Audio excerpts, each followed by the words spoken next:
Good morning everybody.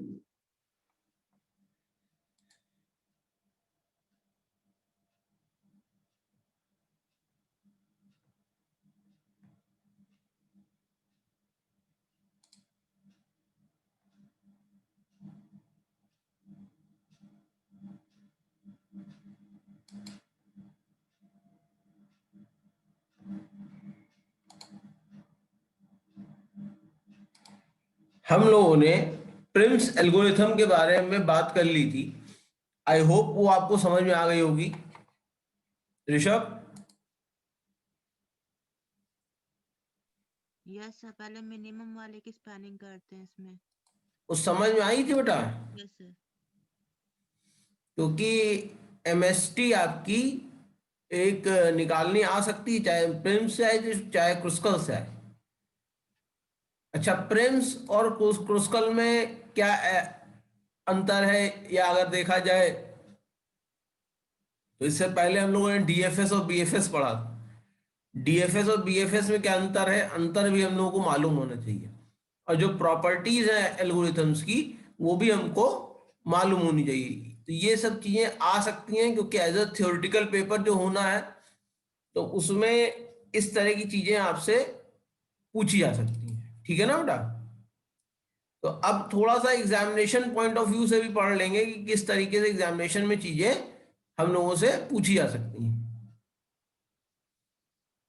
तो इसको जो कंस्ट्रक्ट किया था, वो हम लोगों ने देखा था कि हम लोग क्या कर रहे थे। सबसे इंपॉर्टेंट होता है कि किस एज से हम स्टार्ट कर रहे हैं, यही था ना?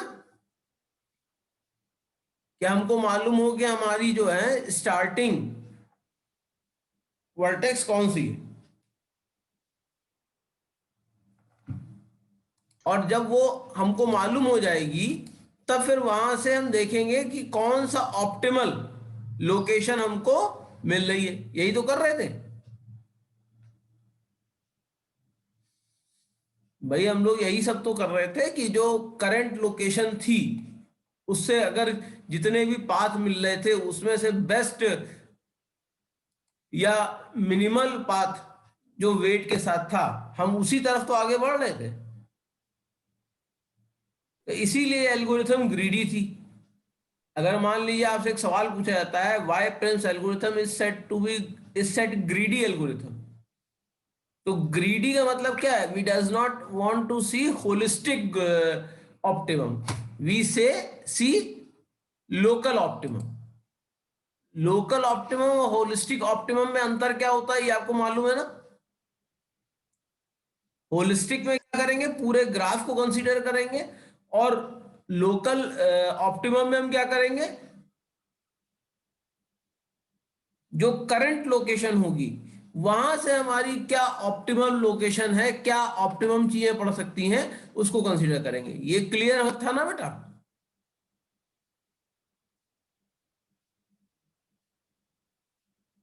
ये चीज क्लियर थी बेटा?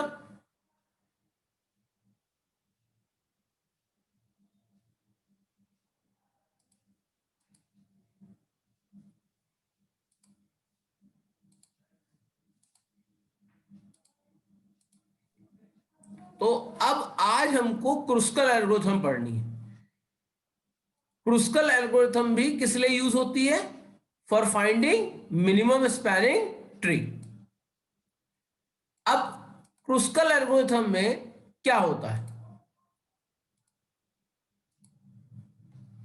The Kruskal algorithm is used to find the minimum spanning tree for a connected weighted graph.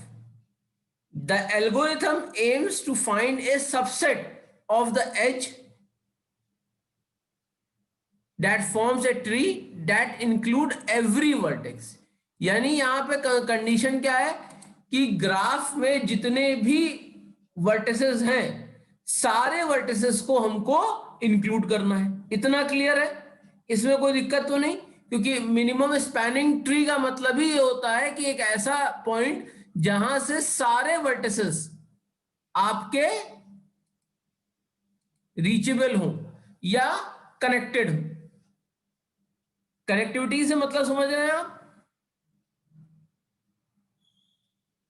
Yes sir. Connectivity से मतलब आपको समझ में आ रहा है?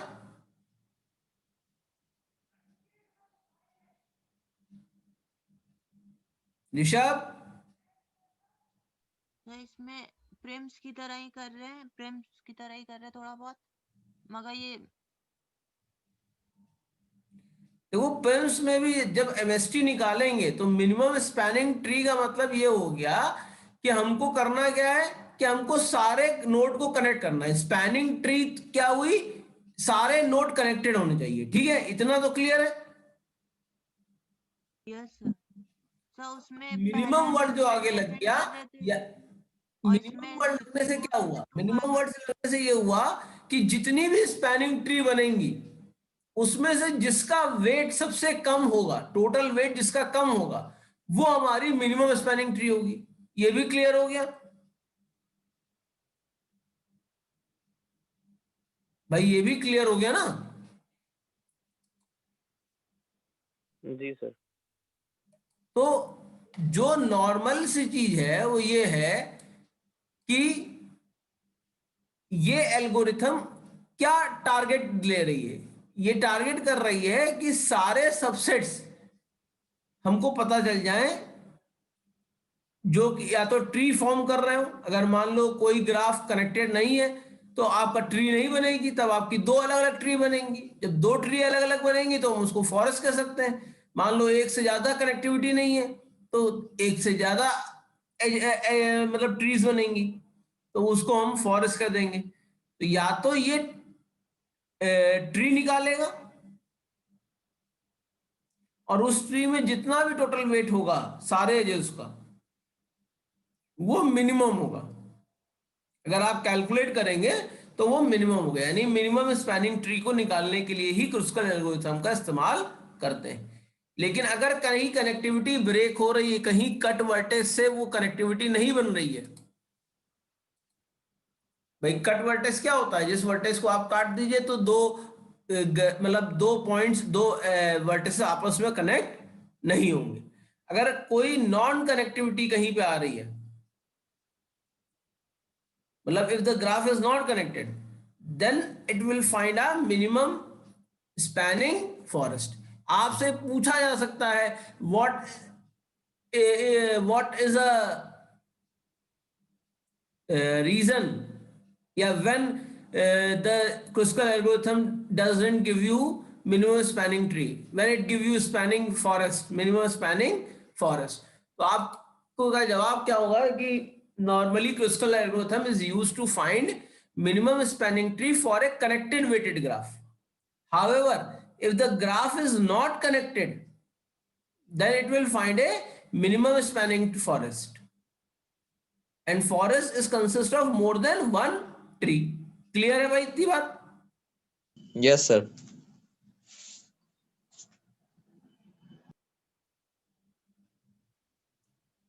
तो सबसे पहले क्या है उसका एल्गोरिथम में, create a forest in such A way that each graph is a separate tree.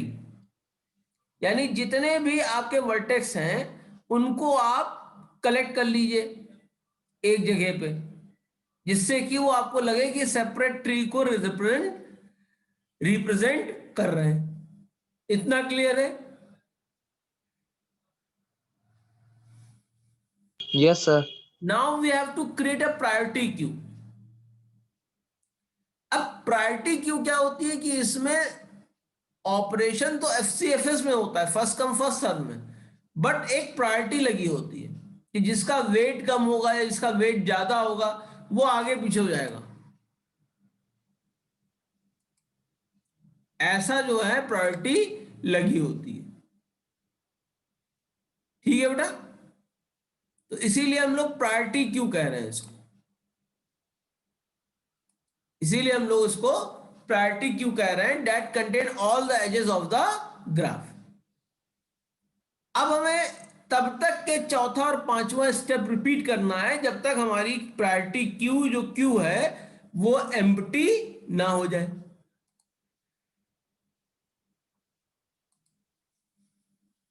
अगर वो एम्प्टी नहीं होगी इसका मतलब अभी हमारे पास ऐसे एजेस हैं जिसको हमको एक्सप्लोर करना है। तो सबसे पहली जो एज होगी, क्योंकि नॉर्मली प्रायोरिटी क्यू में सबसे आगे कौन सी जाती है, इसकी प्रायोरिटी हाई होती है, वही एज तो सबसे आगे होगी। तो हम क्या करेंगे, उस एज को रिमूव करेंगे क्यू से। और अगर जो एज हमने अलग की है वो कनेक्ट करती है दो अलग अलग ट्रीज को, तो हम उसको फॉरेस्ट में ऐड कर देंगे। क्यों? जिससे कि दो अलग अलग ट्रीज आपस में कंबाइंड हो जाए। नहीं तो क्या करेंगे, डिस्कार्ड कर देंगे एज को। और इस स्टेप को कब तक रिपीट करते रहेंगे, जब तक हम जब तक एम्प्टी ना हो जाए। ठीक है ना भाई? Yes sir. अब इसको समझ लेते हैं। समझने की स्थिति में सबसे पहले तो जो हो रहा है उसको समझ लेते हैं। In the algorithm, we use a priority queue in which edges that have minimum weight take priority over any other edge in the graph. When the Kruskal algorithm terminates, the forest has only one component and forms a minimum spanning tree of a graph. The running time of Kruskal algorithm can be given as big O E log V।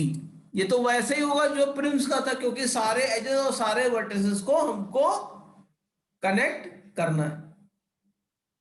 ये तो Kruskal algorithm के बारे में हमने पढ़ लिया। अब इसको करेंगे कैसे?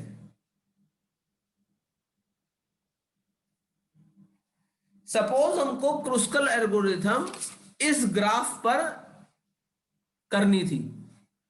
जो ग्राफ आप देख रहे हैं इस पे क्रुस्कल एल्गोरिथम को हमको अप्लाई करना है।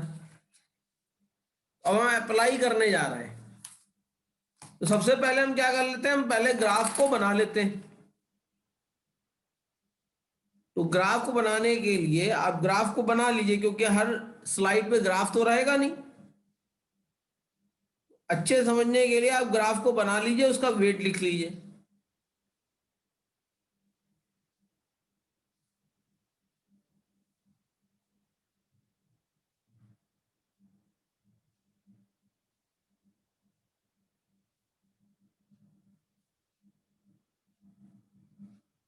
एक सेकेंड, मैं भी बना लूं भाई।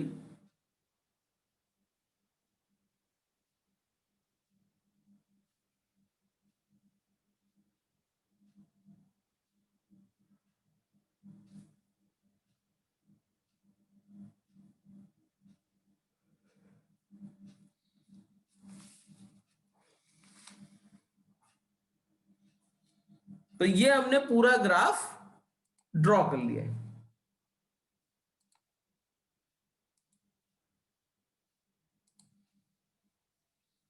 ठीक है, अब आगे बढ़े। भाई बना लिया सबने ग्राफ?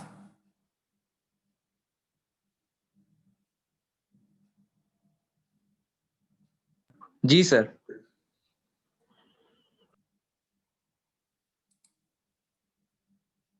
अब इन्होंने लिखा है इनिशियली जो मिनिमम स्पैनिंग ट्री है यानी एमएस ट्री है वो हमारी क्या है, कुछ नहीं है।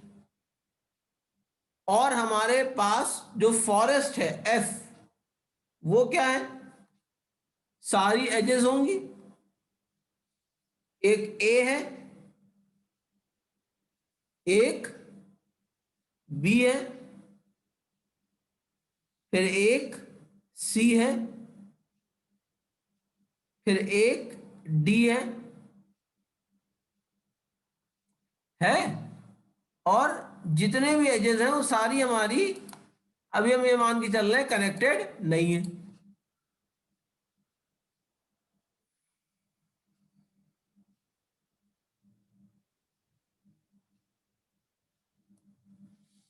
ठीक है, अब हमारे पास जो क्यू में एजेस आएंगी वो क्या क्या आएंगी।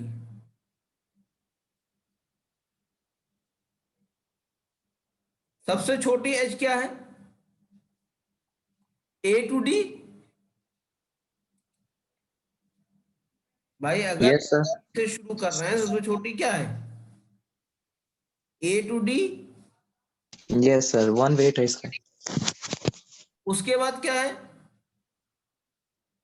सर E2F है। उसके बाद आपका E to F है, देखिए उसी तरह से लिखा हुआ है। Yes sir.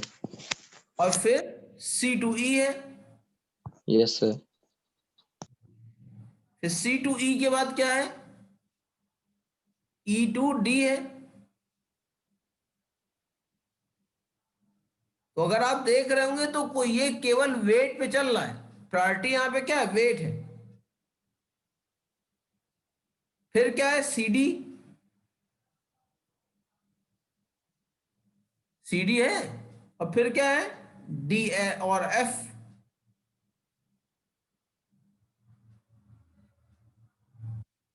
क्योंकि C और D और D और F का क्या है? वेट बराबर है। बराबर है कि नहीं है? Yes sir. जी सर, 5 वेट है, बराबर है। अब AC आ जाएगा। AC के बाद क्या जाएगा? AB आ जाएगा। AB के बाद BC आ जाएगा।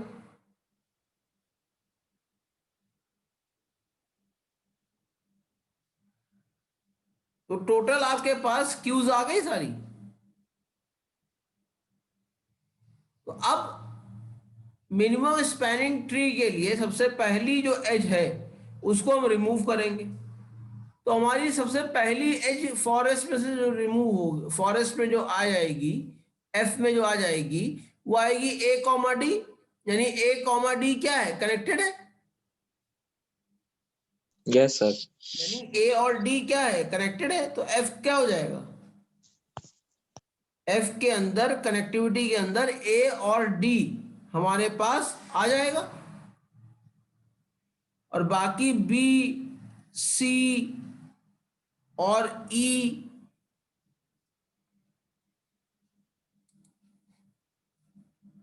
C और E और F ये अभी फॉरेस्ट में पड़े रहेंगे।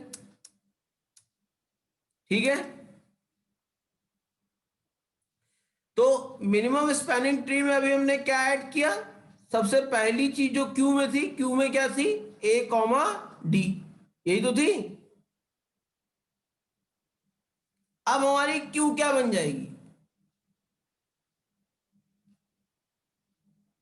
E comma F comma C comma E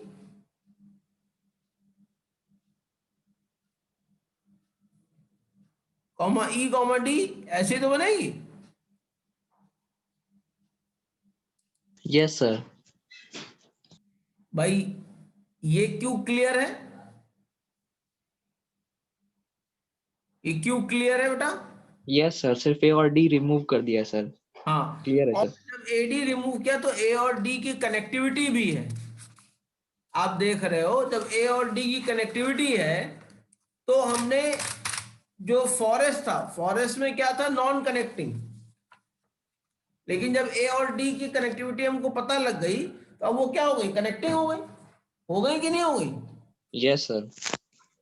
तो हमने फॉरेस्ट में से उनको हटा दिया और उसको उनको क्या कर दिया? तो क्यू में डाल दिया, मतलब क्यू से मतलब निकाल उनको के आपस में कनेक्ट ज्वाइन कर करके दिया। फॉरेस्ट में ही पढ़ेंगे लेकिन इन इन दोनों की ज्वाइनिंग हो जाएगी, इसलिए ट्री आपके बना लेंगे। आपस में एक ही ब्रैकेट के अंदर आ जाएंगे। ठीक है। ये देखो ये चीज यहाँ पे, यस सर। पहले ये देखो सब अलग थी ना। अब ये हो गया कि क्लियर हो गया कि ए और डी आपस में कनेक्टेड हैं।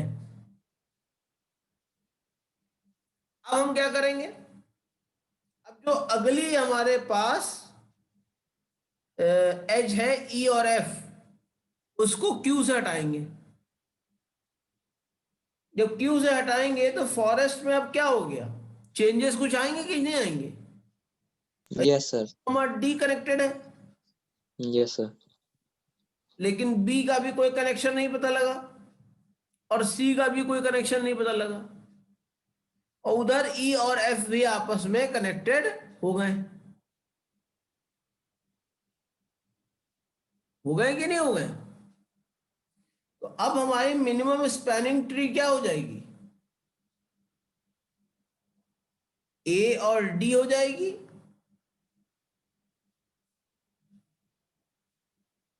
और ई और एफ हो जाएगी। इन्हीं को तो क्यू सेट आया था। और क्यू अब हमारी क्या बन जाएगी? C E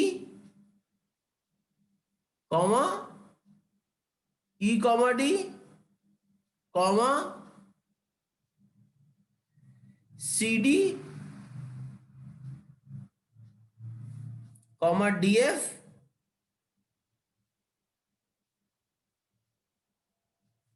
comma A comma C comma A comma B comma B comma C. यही हो गई ना? अब हम क्या करेंगे? अब अगली हमारी है सी। सी है ना बेटा? सी। तो अब हम रिमूव करेंगे सी कॉमा ई को। ठीक है, तो अब फॉरेस्ट हमारा क्या हो जाएगा? फॉरेस्ट में ए कॉमा डी तो रहेगा एज इट इज।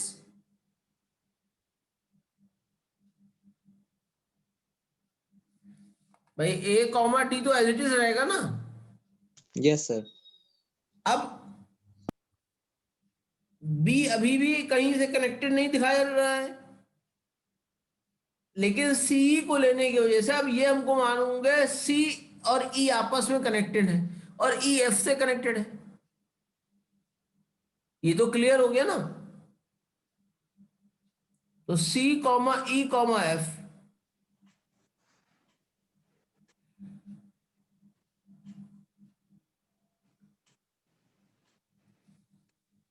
क्लियर है बेटा ये चीज? Yes sir. अब हमारी जो मिनिमम स्पैनिंग ट्री है वो क्या हो जाएगी? A comma D C comma E और E comma F.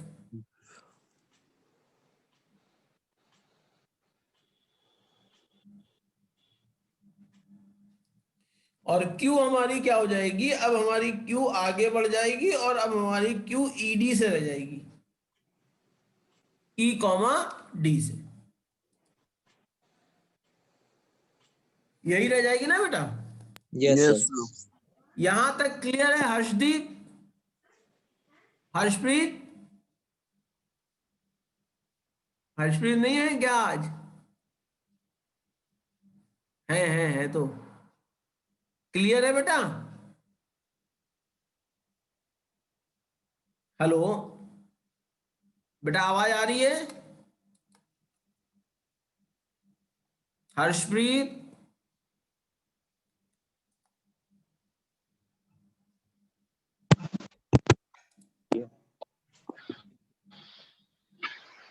Harshpreet clear है बेटा इतनी हेलो। बात? स्टेप 3 तक क्लियर है? Yes sir. Yes sir. क्योंकि साथ में करते रहो तभी हो पाएगा।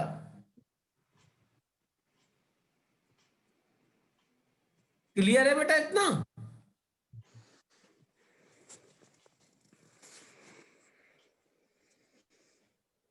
आप देख रहे हो कि मैं एल्गोस थोड़ा धीरे धीरे पढ़ा रहा हूं, क्योंकि ये एल्गोस बहुत काम किए हैं।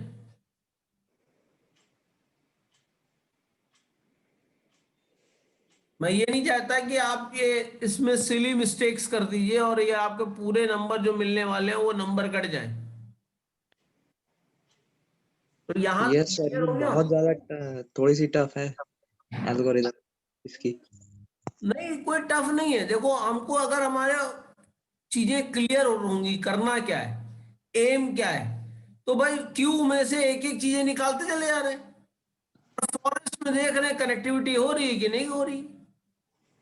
यस सर, लेकिन इसमें अगर कहीं जरा सी भी मिस्टेक हुई तो पूरा गलत हो जाएगा, ये बात है हाँ, भाई। मैं इसीलिए आप देख रहे होगे मैं खुद एक एक स्टेप वहां लिखे होने के बावजूद कॉपी और पेन लेके देखिए कर रहा हूं। Yes sir. मैं ये नहीं कह रहा हूं कि ना आपको सजेस्ट कर रहा हूं ना अपने को अब खुद सजेस्ट किया कि मैं केवल बोलता चला जाऊं और काम हो जाए। इसीलिए बार बार पूछ रहा हूं स्टेप 3 तक की चीजें क्लियर हैं कि फॉरेस्ट में क्यों आपके ब्रेसेस के अंदर एजेस आने शुरू हो गए हैं, वर्टेस आने शुरू हो गए हैं। जो एफ डिनोट कर रहा है वो फॉरेस्ट डिनोट कर रहा है। पहले हमने सारे एजेस को क्या मान लिया, वर्टिसेस को क्या मान लिया था, फॉरेस्ट मान लिया था। Yes sir. और फिर हमने देखा जिसकी कनेक्टिविटी बढ़ती जा रही है उसको ट्री बनाते चले जा रहे हैं। Yes sir. भाई अभी तक हमारे पास ए और डी कनेक्टिविटी क्लियर हो गई है और सी ई एफ की क्लियर हो गई है। अब ईडी जैसे ही आपके पास आएगा, जैसे ही ईडी आएगा तो इसका मतलब ई और डी आपस में कनेक्टेड है कि नहीं कनेक्टेड है। Yes sir. तो अब हमारे पास चेंजेस क्या आएंगे फॉरेस्ट में, फॉरेस्ट कुछ चेंज होगा। अब अगर आप देखिए तो देखिए क्या आएगा फॉरेस्ट में, ए सी डी ई एफ आ जाएगा। आ जाएगा कि नहीं आ जाएगा। और अभी कनेक्टिविटी किससे नहीं दिखी है, केवल 20 है सर। बी से नहीं दिखी है, इसलिए बी एक अलग फॉरेस्ट दिख रहा है। क्लियर है मेरी बात। Hello hello. सर, क्यू में हाँ, किस प्रायोरिटी से डाले गए हैं ये सर? क्यू में प्रायोरिटी क्या रखी गई है वेट की? डिसेंडिंग ऑर्डर या असेंडिंग? आपसे मैंने इसीलिए कहा था कि आप लोग ग्राफ बना लेना। ग्राफ बनाए, ग्राफ बनाए बेटा,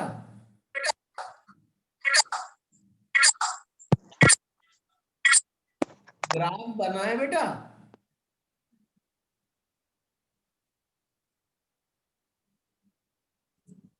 बताइए बेटा, ग्राफ देख रहे हैं, ग्राफ याद नहीं रहेगा इसलिए हमने कहा था बनाने के लिए। तो अगर यस सर। देखिए इस पूरे ग्राफ में यस सबसे छोटी वेट किसका पास है, क्या sir, D. Weight, 1 yes sir. किस एच का है,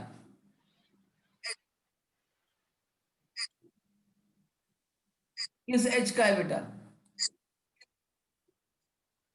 सर, एडी। एडी है ना। अब देखो नीचे क्यू में सबसे पहले क्या है, एडी। एडी, ठीक है सर, समझ आ गया। नहीं, और फिर दू, दू उससे बड़ा क्या है, उससे बड़ा 2 है। सर, ये तो ईएफ में देखो, अगला ईएफ है, अगला ईएफ है ना। फिर सीधे देखोगे तो सी ही आएगा। क्लियर है मेरी बात। तो यहां पे प्रायोरिटी क्या है हमारी, वेट। जिसका वेट जितना कम है वो उतनी ही आगे क्यू में आ जाएगा, जिसका वेट ज्यादा होगा वो क्यू में पीछे रहेगा।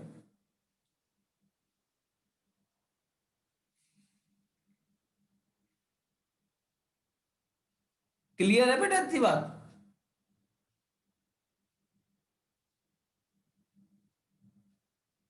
क्यों बेटा, ये बात क्लियर है। Yes sir. प्रायोरिटी समझ में क्लियर आ है। गई। Yes. Q is prioritized according to the minimum weight.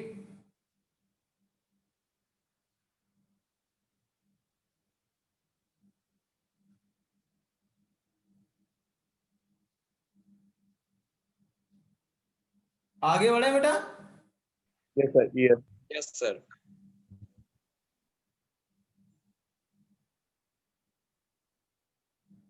तो अब अगर देखिए तो ए सी डी ई एफ आपस में कनेक्टेड हो गए तो एक बन गया। अब हमारी मिनिमम स्पैनिंग ट्री क्या बन गई?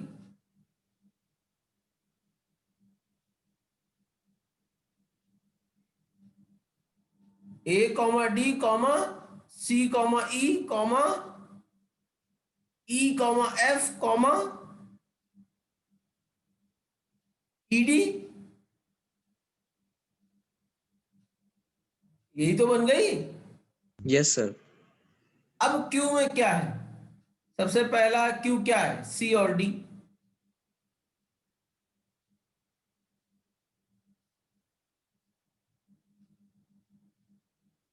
तो ये क्या किसी ऐसे ट्री को कनेक्ट कर रहा है जो अलग है?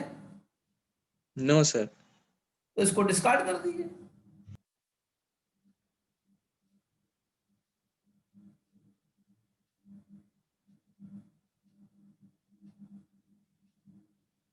अब एमएसटी में केवल क्या ऐड किया जाएगा?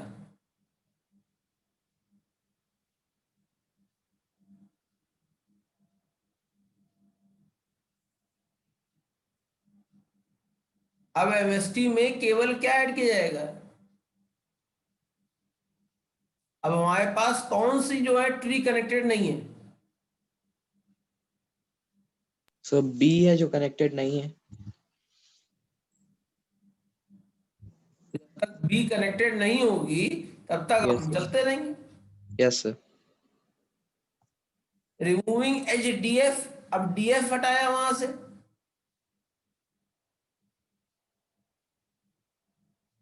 तो डीएफ भी पहले से ही है तो इसको नहीं लिखना, इसको डिस्कार्ड कर देंगे। उसका अगला कौन सा है? सी, सी भी पहले से, इसको भी डिस्कार्ड कर देंगे।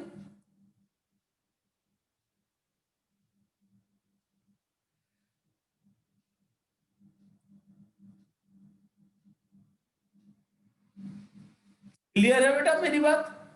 Yes sir. अब क्यू में खाली अगर देखो तो ए और बी रह गया है, और ए और बी की वजह से तो फॉरेस्ट बन रहा है। मतलब अब ट्री बन जाएगी। अभी तक तो फॉरेस्ट था, अब यस सर। वो कनेक्टिंग एज मिल गई, इसलिए अब हमारे पास क्या हो गया? एक ट्री बन गई। बन गई कि नहीं बन गई? Yes sir. अब मिनिमम स्पैनिंग ट्री क्या हो गई? A comma D, C comma E comma F, E comma D and A comma B.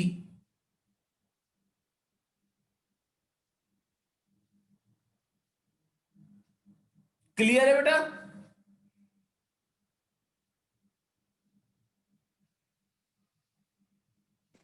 Yes sir.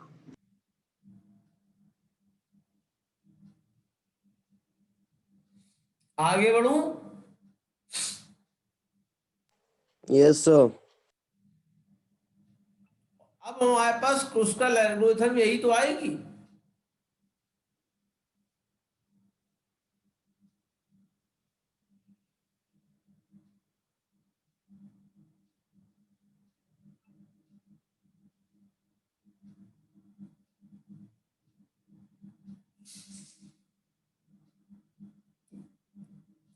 तो क्या है? The algorithm continues until queue is empty since the entire forest has become one tree. All remaining edges will be simply discarded. The resultant minimum spanning trees can be given as below. जो आपका A D C E comma F E comma D और A comma B है,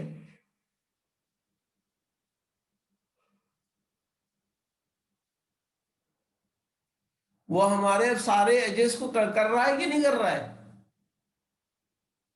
traverse.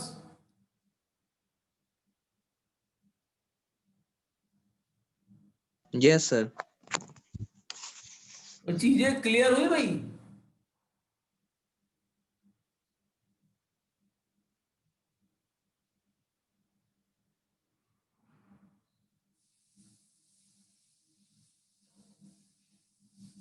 Yes sir हो गई। पक्का? Yes sir. Yes sir. क्योंकि बेटा इसको धीरे धीरे करना वाला है, जल्दबाजी करोगे तो कहीं ना कहीं गलत जरूर हो जाओगे। और पूरा 5 से 7 नंबर का सवाल आता है ये।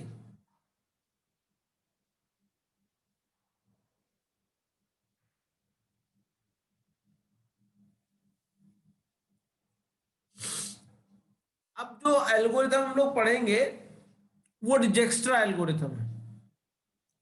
डिजेक्स्ट्रा एल्गोरिथम आपका डिजेक्स्ट्रा के नाम से नहीं है, लेकिन शॉर्टेस्ट पाथ के नाम से आपको पास सिलेबस में है। तो डिजेक्स्ट्रा एल्गोरिथम को डिजेक्स्ट्रा क्यों कहते हैं? सबसे पहली चीज, क्योंकि एक डच साइंटिस्ट थे ईगर डिजेक्स्ट्रा, ये इन्होंने 1959 में एल्गोरिथम प्रोवाइड की थी। Is use to find the shortest path tree.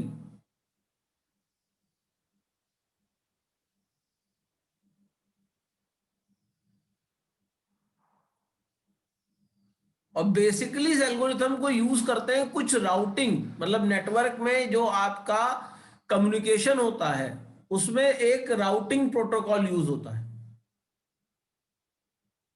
जैसे ओपन शॉर्टेस्ट पाथ फर्स्ट, जिसका डिस्टेंस सबसे कम होगा उसको पहले ओपन करो।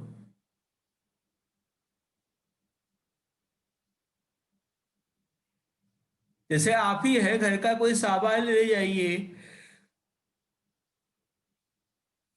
आपको घर का कोई सामान लेने जाना है तो आप सबसे पहले क्या करेंगे? शॉर्टेस्ट पाथ वाले काम को पहले करेंगे। Yes sir. तो वो शॉर्टेस्ट पाथ निकालने के लिए, वो सबसे छोटा काम करने के लिए बेसिकली इस एल्गोरिथम को आप यूज करते हैं। यहां पे एक ग्राफ होगा जो जी होगा और एक सोर्स नोड होगा ए। ये दोनों चीजें गिवन होंगी। जो आपका शॉर्टेस्ट पाथ होगा between A and every other node,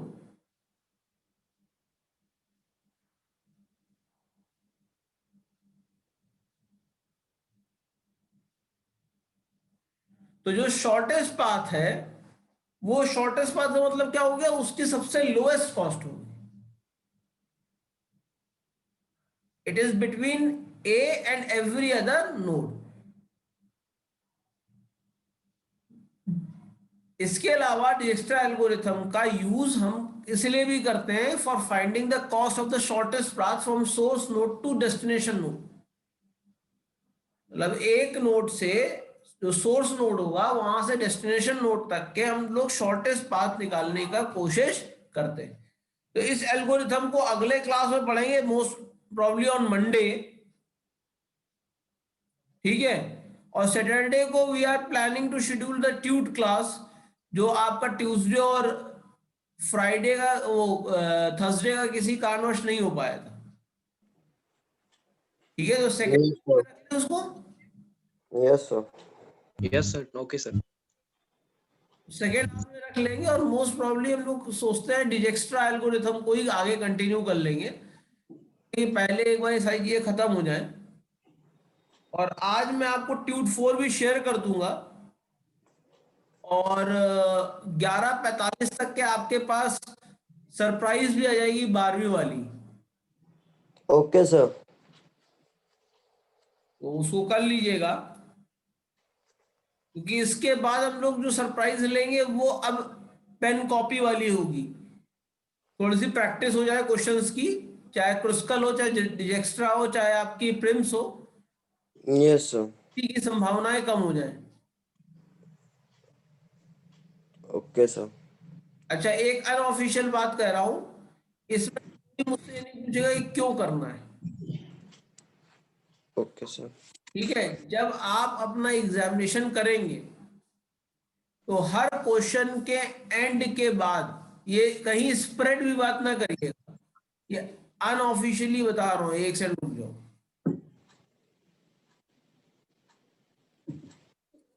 तो इतना काम हम लोगों को करना है,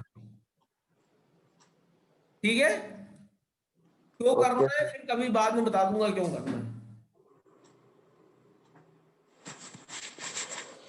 सर एक चीज बता दीजिए सर, प्रेयर सर ऑफलाइन होगा ऑनलाइन होगा? बेटा अभी तक के तो कुछ बताया नहीं गया, वैसे अभी तक के तो ऑफलाइन नहीं ऑनलाइन होना है, पर ऑनलाइन में भी आपके पास ये फीचर होगा कि आप कॉपी पेन पे सॉल्व करिए और फिर एक जैसे आप अपनी ट्यूट शीटें जमा करते हैं यस सर। उस तरह से आप अपना जो रिटन वर्क है उसको सबमिट करिए। File okay attach. सर। हाँ, अपलोड करनी पड़ेगी आपको file. Okay sir. Okay sir.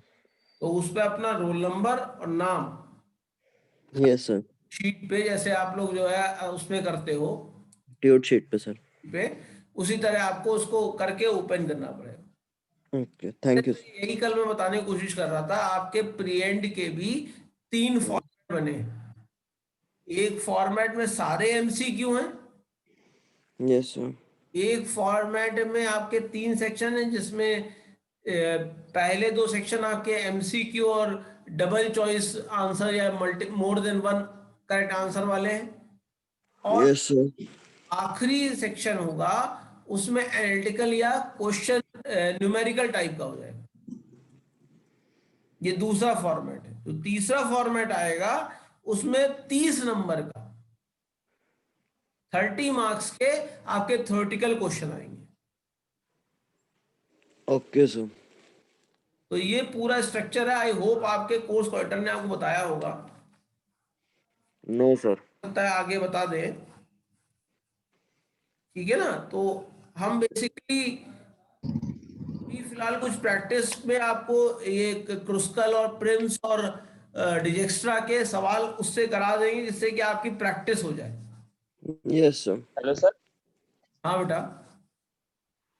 तो सारे एल्गोरिथम में शॉर्टेस्ट पाथ ही तो निकाल रहे हैं हम लोग। तो बेटा एग्जाम में तुमसे अगर कहा जाए कि शॉर्टेस्ट पाथ निकालना है तो आप कोई भी एल्गो यूज कर सकते हो, लेकिन आप इससे पहले क्या निकाल लेते हैं, minimum cost of spanning tree निकाल लेते हैं। शॉर्टेस्ट पाथ और मिनिमम कॉस्ट में अंतर होता है। मिनिमम कॉस्ट किस पे डिपेंड कर रही है? तो हमारे वेट पे डिपेंड कर रही है मिनिमम कॉस्ट। रेट पे, और जो आपका मिनिमम जो आपका ये है क्या कहते हैं कॉस्ट है, finding the cost of the shortest path, जो शॉर्टेस्ट पाथ है ये आपका दूसरा हो सकता है। ये किसी 2 लोकेशन से एक पॉइंट से दूसरे पॉइंट तक पहुंचने का जो मिनिमम लोकेशन है, मिनिमम कॉस्टेड पार्ट है, वो निकालेगा, पाथ निकालेगा। ये नहीं कहेगा कि ए से सारे पाथों को कनेक्ट करते हुए चले। समझ में आई मेरी? Yes sir. स्पैनिंग और इसमें यही अंतर होता है। अच्छा क्लियर सर, है? इसमें एक लोकेशन से दूसरी लोकेशन जाना है हाँ, शॉर्टेस्ट पाथ। यहाँ पर एक लोकेशन से दूसरे लोकेशन में आना है, और वहां पे क्या होता है सारी लोकेशन के आपका इंटरकनेक्टिविटी देखनी पड़ती है कि कनेक्टिविटी बन रही है, कनेक्टिविटी नहीं बन रही है। तो प्रिम्स और क्रुस्कल एमएसटी निकालने के लिए यूज की जाती है। अगर ग्राफ कनेक्टेड नहीं होगा क्रुस्कल में तो वो आपको 2 अलग अलग फॉरेस्ट दे देगा, यानी मिनिमम स्पैनिंग फॉरेस्ट प्रोवाइड कर देगा। क्लियर है मेरी बात? Yes sir. इसमें तो कोई दिक्कत नहीं। No sir. तो आज का इतना ही करते हैं, अभी क्विज आ रही होगी आपके पास। Sir okay sir. हाँ बेटा। Excuse me sir. हाँ, सर वो आप डीएस का सिलेबस भेज दीजिए। वो सबसे पहले तो भेजा था। पहली सर स्लाइड नहीं में है। है। नहीं सर, वो पहली स्लाइड में पड़ा हुआ है, सबसे ऊपर जब स्लाइड शुरू होती है सभी में है। ये देख लो, एक सेकेंड। स्लाइड के फर्स्ट पेज पे है।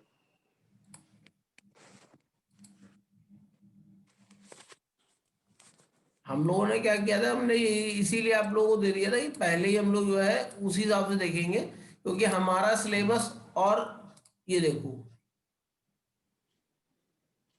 दिखा बेटा। Yes sir. अब इसमें देखो यहाँ पर प्रेम्स और क्रुस्कल लिखी हुई है, ये अगर आप देखिए और दूसरा शॉर्टेस्ट पाथ लिखा हुआ है, डिजेक्स्ट्रा नहीं लिखा हुआ है। तो ये मत कहना आउट ऑफ सिलेबस पढ़ा दिया है, ठीक है? ठीक सर। तो भाई मिनिमम शॉर्टेस्ट पाथ निकालोगे इससे, कोई एल्गोरिथम तो होनी चाहिए कि ऐसे इंची टेप लेके नाप लोगे? तो उसके लिए एल्गोरिथम डिजेक्स्ट्रा होती है, और ट्रांजिटिव क्लोजर आप पढ़ चुके हो, जिससे रीचेबिलिटी हो जाए सारी पॉइंट की। पढ़े हो कि नहीं पढ़े हो? कि वो भी दिखाऊं कहाँ लिखा है? वो बाद में लिखा है, लेकिन हम लोगों ने पहले पढ़ा है। तो वो भी दिखा देता हूं, नहीं तो कहोगे वो पढ़ा ही नहीं है आपने।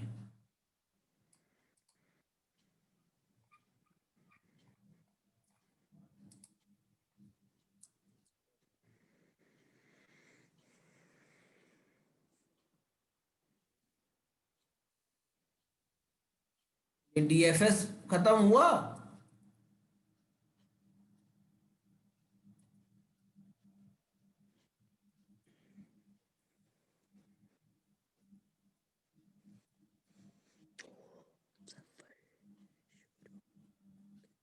जब हम लोग वो पढ़ रहे थे एडिजेंसी मैट्रिक्स,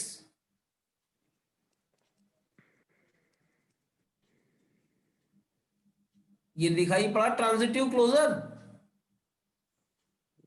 यस सर। ये मत कहना पढ़ाया नहीं है। Transitive closure of a graph is constructed to answer reachability question. भाई यस क्लोजर है, ट्रांजिटिव क्लोजर नहीं है, ये पता आपको तब चलेगा ग्राफ में जब आप ट्रांजिटिव क्लोजर निकालोगे, मतलब कनेक्टिविटी है या कनेक्टिविटी नहीं। क्लियर है बेटा? Yes sir. आज फिलहाल इतना ही करते हैं, अगले क्लास में आगे पढ़ेंगे डिजेक्स्ट्रा को, ठीक है? Okay sir. Thank you. आ गई क्विज, आ गई? हाँ सर। ठीक है, फिर आप उसको सॉल्व करिए। Okay, thank you. Thank you sir.